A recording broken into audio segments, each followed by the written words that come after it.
Dear students, good morning to all of you. As you know that we are discussing about the age of revolution 1830 to 1840. इस topic को हम लोग पढ़ रहे हैं। आज इस टॉपिक का सबसे लास्ट वाला चीज़ और सबसे इम्पोर्टेंट चीज़ हम लोग पढ़ेंगे वो है 1848 the revolution of the liberals. ये किसका रिवॉल्यूशन था ईयर ऑफ 1848 में? That was the revolution of liberals. आप पढ़ चुके हैं कि ये लिबरल्स कौन थे। ये basically it was educated middle class, ठीक है ना। इसीलिए इस लिबरल के रिवॉल्यूशन को कहा जा सकता है a revolution of educated middle class, ठीक है। Parallel to the revolt of the poor, unemployed and starving peasant, ये जो रिवॉल्यूशन था इनका मिडिल क्लास का, ये पैरेलल चल रहा था किसके? वैसे लोगों का जो गरीब थे, अनएम्प्लॉयड थे, स्टार्विंग थे, ठीक है ना। तो ये लोग जो थे ये रिवॉल्ट करते थे, डायरेक्टली सड़कों पर उतरते थे। इनके पास कोई प्रोग्राम नहीं होता था, ठीक है। ये एक तरीके से रिवॉल्ट करना नहीं जानते थे। अगर कोई परेशानी होती थी तो सीधे सड़कों पर उतरते थे और डायरेक्टली रिवोल्ट में आते थे। लेकिन हम अभी क्या देखेंगे, ये जो एजुकेटेड मिडिल क्लास था उसने कैसे रिवॉल्ट किया। They took the advantage of growing popular unrest. आप समझ चुके हैं कि एक पॉपुलर अनरेस्ट था। जैसे ये गरीब, अनएम्प्लॉयड और स्टार्विंग पेजेंट्स जो थे, ये लोग रिवोल्ट कर रहे थे, इनके अंदर एक बेचैनी थी। उसी बेचैनी का फायदा इस एजुकेटेड मिडिल क्लास ने उठाया और क्या किया? Demanded creation of a nation state on parliamentary principle. वो डायरेक्ट सड़कों पर नहीं उतरा, उसने एक डिमांड पेश किया एक तरीके से, है ना। क्या डिमांड था? क्रिएशन ऑफ नेशन स्टेट, जो पार्लियामेंट्री प्रिंसिपल पर आधारित हो। तो इसके लिए क्या किया गया? देखिए, जर्मन नेशन में कहता है कि in German region a large number of middle class professionals, businessman and prosperous artisan, यही लोग थे मिडिल क्लास से जुड़े हुए, came together in the city of Frankfurt. ये सारे लोग कहाँ जुटते हैं? Where they collected in the city of Frankfurt in German nation. फिर क्या होता है? इधर आइए। They voted for an all German national assembly. इन लोगों ने क्या किया? एक नेशनल असेंबली को बनाने का काम किया। क्या किया? एक national assembly, all German national assembly.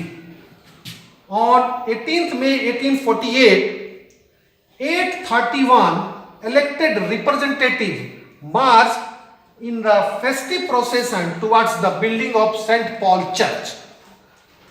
National assembly को ये बनाते हैं, चुनाव करते हैं, इलेक्शन करते हैं और 831 मेंबर्स को चुनते हैं और चुन करके एक फेस्टिव प्रोसेशन में सेंट पॉल चर्च की बिल्डिंग में ये जमा होते हैं to take their place in Frankfurt parliament.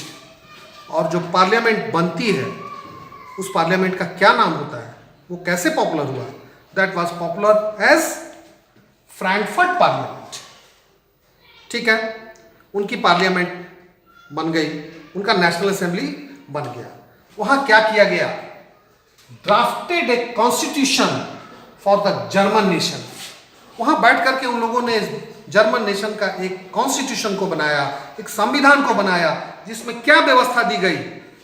To be headed by monarchy subject to a parliament. मतलब कॉन्स्टिट्यूशनल मोनार्की की व्यवस्था उसमें दी गई कि मोनार्क भी होगा but the power of monarch will be checked by the constitution, ठीक है।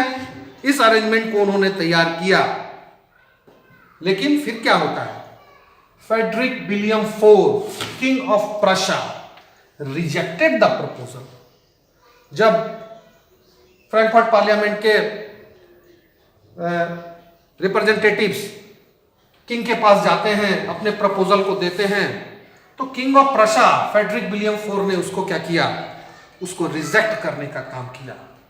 And he joined the other monarchy to oppose the assembly. दूसरे मोनार्की से मिलकर के इस असेंबली को वो क्या करना चाहता था, उसका विरोध करना चाहता था, उसको दबा देना चाहता था, क्योंकि उसको खतरा था कि ये चीज अगर आगे बढ़ेगा तो एक मोनार्क की अथॉरिटी के लिए खतरा है। यहां देखिए एक चीज और ध्यान देने वाली बात है, वो क्या है, actually the Frankfurt parliament had no support of aristocracy and monarchy. ये जो एरिस्टोक्रेट्स थे और ये जो मिलिट्री थी, ये किसके सपोर्टर थे, ये मोनार्की के सपोर्टर थे। तो ऑब्वियस है कि ये दोनों ग्रुप सपोर्ट नहीं कर रहा था उस नेशनल असेंबली को, फ्रैंकफर्ट पार्लियामेंट को एरिस्टोक्रेसी और मिलिट्री सपोर्ट नहीं कर रहा था, ये तो ऑब्वियस था। But the parliament was dominated by middle class.